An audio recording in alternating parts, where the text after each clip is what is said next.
Hey everyone, welcome, welcome, welcome. Glad to have you here at HR Tech Talks. I am Ben Eubanks, your host, and looking forward to having a great conversation over the next half hour or so. Glad to have you here as part of it. Every week we talk with different companies, different experts, different leaders that are solving important problems in recruiting, in talent management, in talent development, employee experience, all those areas that we care about as HR leaders. So welcome, chime in. Let our guests know. Let me know where you're listening in from, where you're connecting from. We love having you participate as part of this, not just as a spectator, but as a real participant in the conversation. If you've got a question, throw that in as we're going along. If you're curious about something, you want to know more, again, we want you to be part of this. So a quick note before we get to our conversation today: HR Tech Awards is running. We have about a month left. If you want to submit for this year, if you're a tech company. If you are a practitioner and you're like, well, I use a really cool HR tech company, then let them know. hrtechawards.org. They can submit. They can get some recognition for the good work they're doing. I am so excited about this year's program. Last year was a ton of fun to see how everybody's doing good things there. So now on to today's discussion. I've been looking forward to this for a few weeks now since we confirmed it. I'm so excited to have her here today. So I had the opportunity recently to chat with the team at Plum and see what they're doing. And I was so intrigued by their focus and how they're tackling a problem of helping us understand what people are all about. So let's welcome Caitlin MacGregor from Plum here at HR Tech Talks. Caitlin, welcome.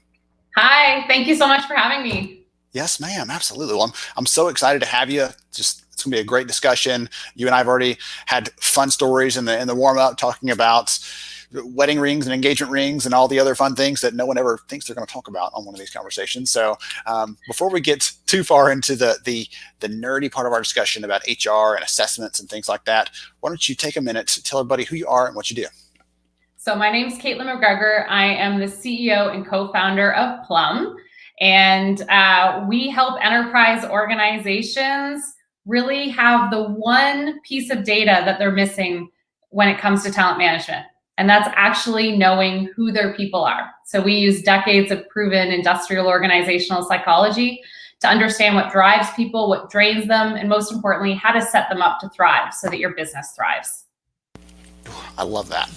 Now, in the conversation, I want to dive into some of the specifics, if you don't mind. I'd love to talk more about how that actually works, because that's an awesome elevator pitch, and you've practiced that, I'm sure, very, very much. But let's talk about this a little bit more. So I am fascinated personally by assessments, personally, professionally. Like, we, as in general, as people, are not good at knowing what we're about, and I'd make the argument we're even worse at knowing what others are about, right? Knowing what makes Caitlin tick, knowing what your strengths are, knowing how great you're going to be in any situation. Even if we spend a lot of time together, I still don't know those things very well. And on top of that, I look back at kind of the legacy assessments in the space, and they were primarily a tool for employers to just weed people out from hiring. And you've taken a little bit of a different stance with Plum. So will you take a little bit and talk about how Plum helps us understand what makes people tick, what makes people help to bring out their best or understand what their best might be? Yeah, so right now, when we think about understanding people when it comes to human capital management systems, we know, their social security number, or we know how many vacation days they've had, or we know what's on their, resume and what they've done in the past. But when it comes to actually knowing who somebody is and really what makes them exceptional, we don't have access to that data. So assessments have traditionally been used, psychometric assessments have been used in two parts of the organization primarily. So if you are director and above in the executive suite, then companies will spend ridiculous amounts of money for you to meet with an industrial organizational psychologist, go through very lengthy assessments and have huge debriefs, and then large amount is invested in that kind of situation, which obviously doesn't scale to the rest of the organization. Or you'll see, for high volume roles that typically represent the bottom 20% of the organization, you might see assessments being used there, especially in a pre-employment assessment space. So as an intake process to the hiring. And that's where we grew up. That's where we started, was in, hiring and using assessments as a way of being 4 times more accurate than a resume at predicting on-the-job success. But what we realized is that middle 70% of employees that aren't in the bottom 20% and aren't in the top 10%, they're completely untouched by this data. That understanding their potential has been completely left out of the equation.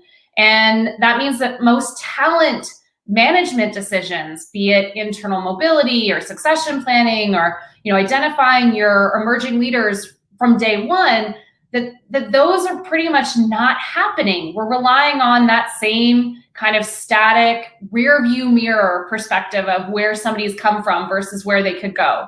And so after being in the industry for 9 years, helping enterprises with their hiring, we started having customers organically using us for internal decisions. And so we purposely built the first talent resilience platform that focuses on the entire talent management employee lifecycle and applying this data to 100% of the employees.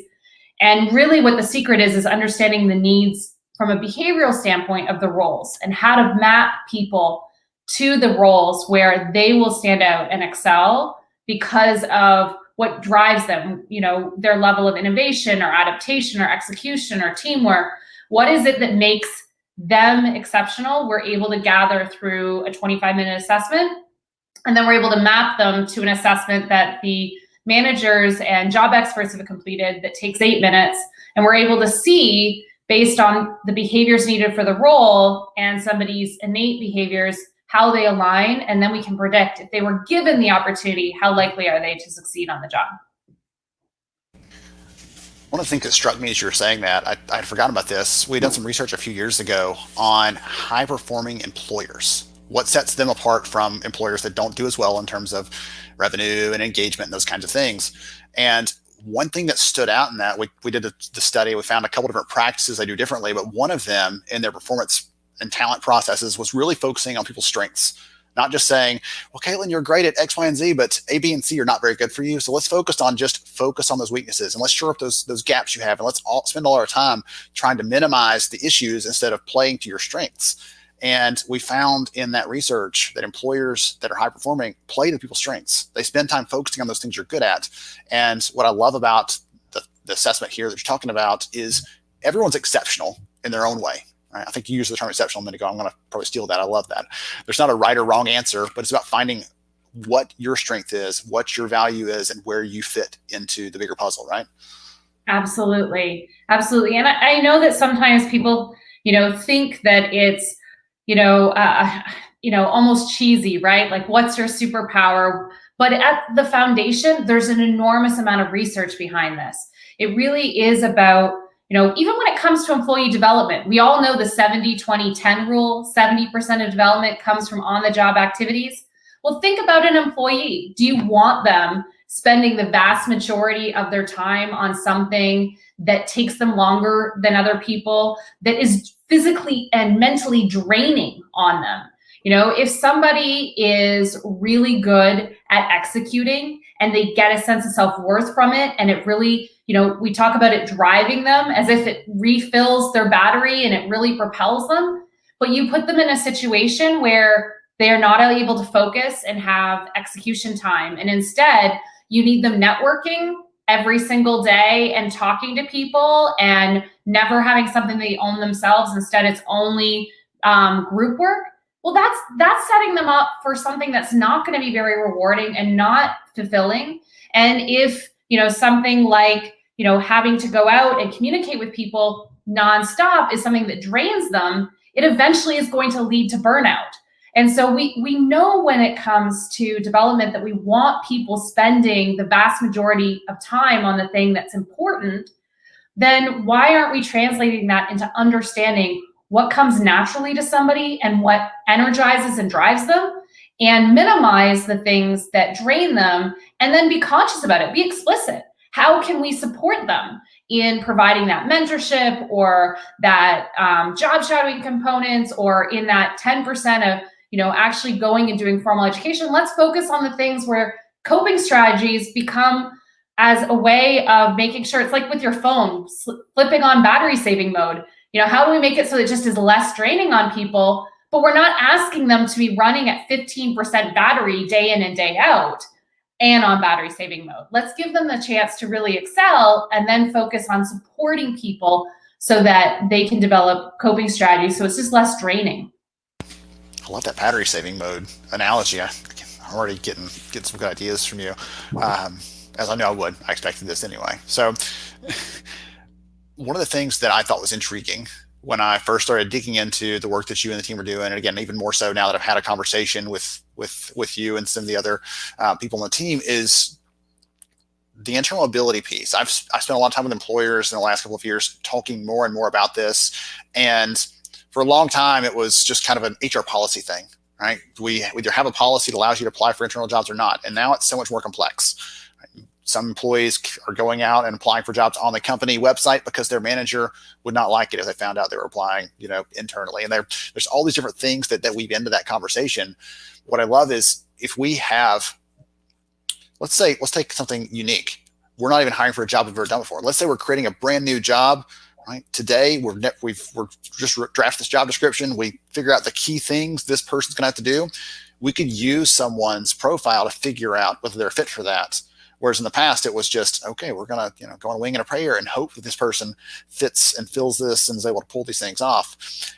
That piece, along with the team development component, where you can kind of see how a team is mixed together, that's what really excites me. We'll talk about the team development piece of that, because I think that's one of the powerful tools visually that helped me to understand what Plum is about.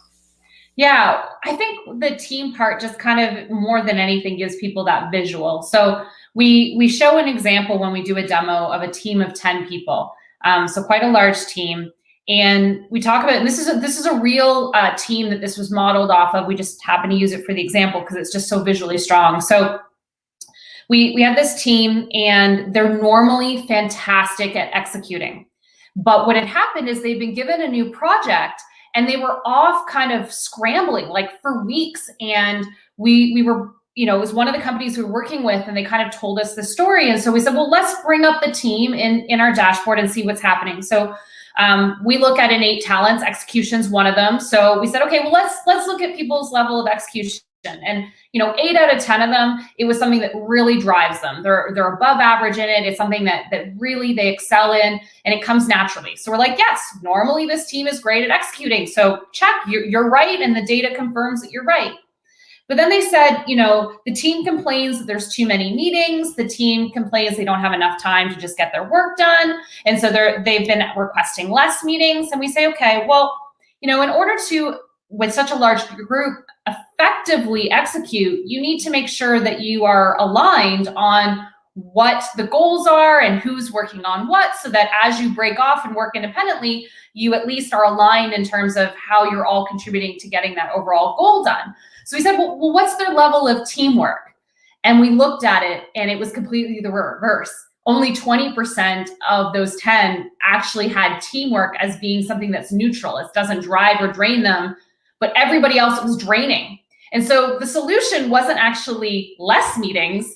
The solution was that they actually need more meetings. They need to understand that the meetings were the part that would allow them to be aligned, so that they could then go off and execute and not be, distracted with tons of meetings once they were finally aligned, but that they had to put that upfront work that normally they hadn't had to do because they've been working on the same type of projects. But now that things had changed, they needed this, rapid storming, norming, and performing piece of coming back together as a team and figuring out how to work together before they could go off and execute. And visually, when you see that this thing that is draining the majority of the team is getting in the way, it's then very easy to diagnose and say, okay, well, how do we get the team to prioritize teamwork when naturally they're not going to come up with that solution on their own, because that's not the natural way that they would approach something. So how can we support them in a way that gets them back to doing what they love doing? And that's really about understanding that supporting people, that's the role of managers. That's the role of leadership, is, getting rid of the blockers and setting up a team to thrive. Because if people individually are thriving, and then as a team thriving, your company gets to thrive. And that's the end goal that we all want. That story, I love it, because it reminds me, I have a good friend that started a company, and he started hiring people that had his same kind of, I'm wired for seat my pants, just go with a flow. I'm going to try this new thing and see if it works. And it was amazing for a little while. And then they started realizing that, hey, this is supposed to be kept up and no one's actually maintaining that. And we had these 3 things we agreed to, and everybody just kind of like let those fall to the wayside because they're trying something new. And they realized that they're missing on similar story here, right? They're missing some of those things they needed to operate and stabilize the business because they kept hiring that same thing over and over again without thinking about what it was going to take to transition from that. So it might work at one stage of the company, but not at the next stage. So there's so many different factors in there. That's why I feel like employers have probably are latching on to what you're doing, but also that's why I feel like employers have struggled for so long because they see one little piece of the puzzle and think, okay, we'll try to solve that with better resume screening, which you said a minute ago, right? Assessments are much better predictors of performance and fit than a resume is. But we look at these little bitty pieces of it trying to solve it, and it's a Band-Aid on this, that's going to be a gross analogy, this gaping wound that we have that we can't solve, right, with that little thing. So, okay.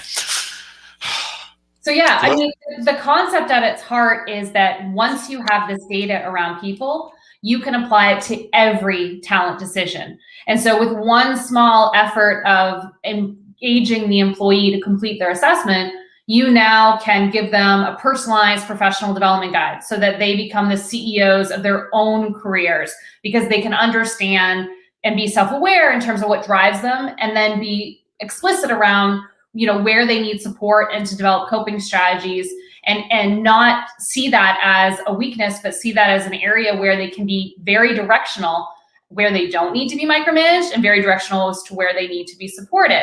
And so the idea is this one data set gives them as an employee so much value, but as an employer, you're also able to reuse the data for multiple decisions. It's not just this one and done. And that's kind of what's been the limitation with assessments, is it's constantly siloed into these spot solutions instead of saying, hey, we're used to having talent management suites that do tons of things, but we're missing the most critical data, which is understanding our people. But if you can get that data, now it can influence and be part of the decision-making, and really enabling more of a transparent process to solve business problems. I mean, the biggest thing that's happening to organizations right now is that COVID has really shifted our business priorities.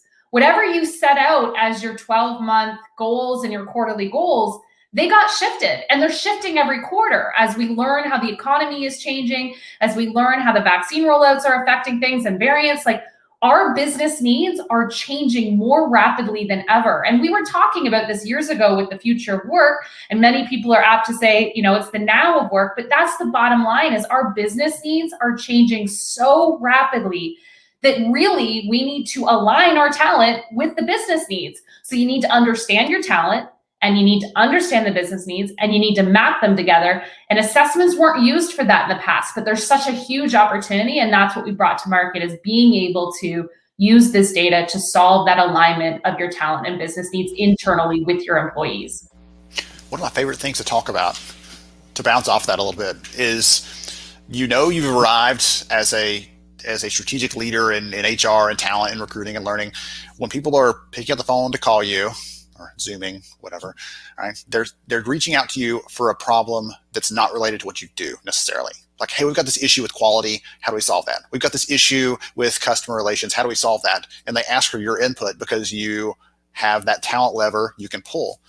So what are some of the business use cases for understanding your talent better? It might be some of those I just mentioned, might be other ones that you've seen that your clients are using, but I'd love for you to talk with that just a little bit, to go a little deeper, because I agree with you. I think that's one of the ways, not just to get buy-in, not just to get support for something like this, but also to really demonstrate the impact on the business, is to say, hey, we're using this because it's going to help us with X. What is an example you can think of? Yeah, so I mean, one of the ones that I love is, we were working with a global marketing company, and they had just gone through an M&A of purchasing another company. And they had this vision of becoming a tech company. Like many industries right now, they're trying to figure out, you know, could they spin up a new division of their company that was specifically acting more like a tech company? And so they had their existing employees, they had this new company they bought, and then, you know, they're trying to figure out how to kind of do an internal reorg to spin up this new division. Now, most internal reorgs happen in a dark room with no windows and lots of sticky notes, and you only find out about what's being done until after it's all been planned. And it's, the surprise. The success rates are very, very small. And so the CHRO wanted to approach this differently. He wanted the organization and the employees to be excited about this future of the company, and he wanted a transparent process that involved them. So he used Plum's 3-step process in order to spin up this new division within the company. And so the first step is understanding the behavioral needs of the role. And like you were talking about earlier, this is a role that hasn't existed, a bunch of roles that haven't existed in the past. So in order to figure out what success looked like from a behavioral standpoint for the organization, the leader was able to enlist some of the people that were basically responsible for setting the behavioral needs of the job. So we think about KPIs. We rely on managers to set the key performance indicators for the year.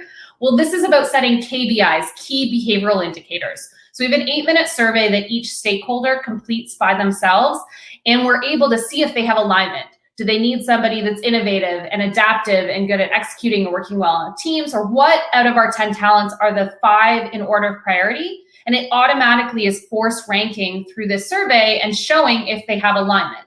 And so they're able to define the needs of these roles. The second step is this leader was able to invite their employees to say, hey, if we'd like you to complete this assessment, get your own professional development guide, and we can also see if maybe you can be considered for roles that may not be obvious. So this is really about screening in people.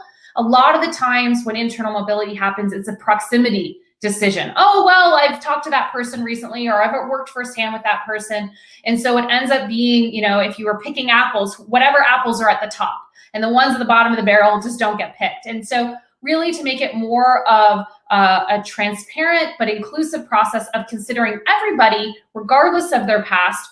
And in that case, people were able to take the 25-minute assessment, and then our system was able to map people. And Amara is a great example where she was an underwriter for 6 years, went back and did her MBA, and then decided that she wanted to join this global marketing company. And she had been there for a couple years as a customer success manager, but our system asked her, would she be interested in some of these new roles? And she put up her hand for a product manager.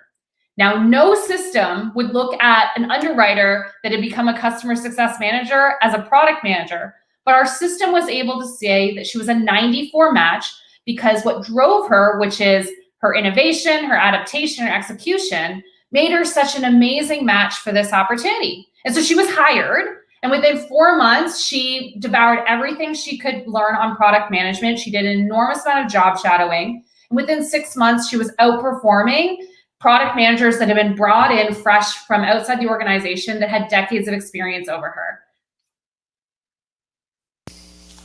That's an incredible story. And it's not only powerful just in that specific case, but also thinking about the impact and the opportunity to use reaching the barrel of apples, looking for one. The bottom of the barrel doesn't mean they're bad. It just means that they're not near you. They're not in your immediate vicinity that you're gonna tap them and potentially tap into their skills. And that's one of the challenges. We did some research about a year or two ago and asked employers how they identify what their people are good at. And the number one response there was supervisor observations.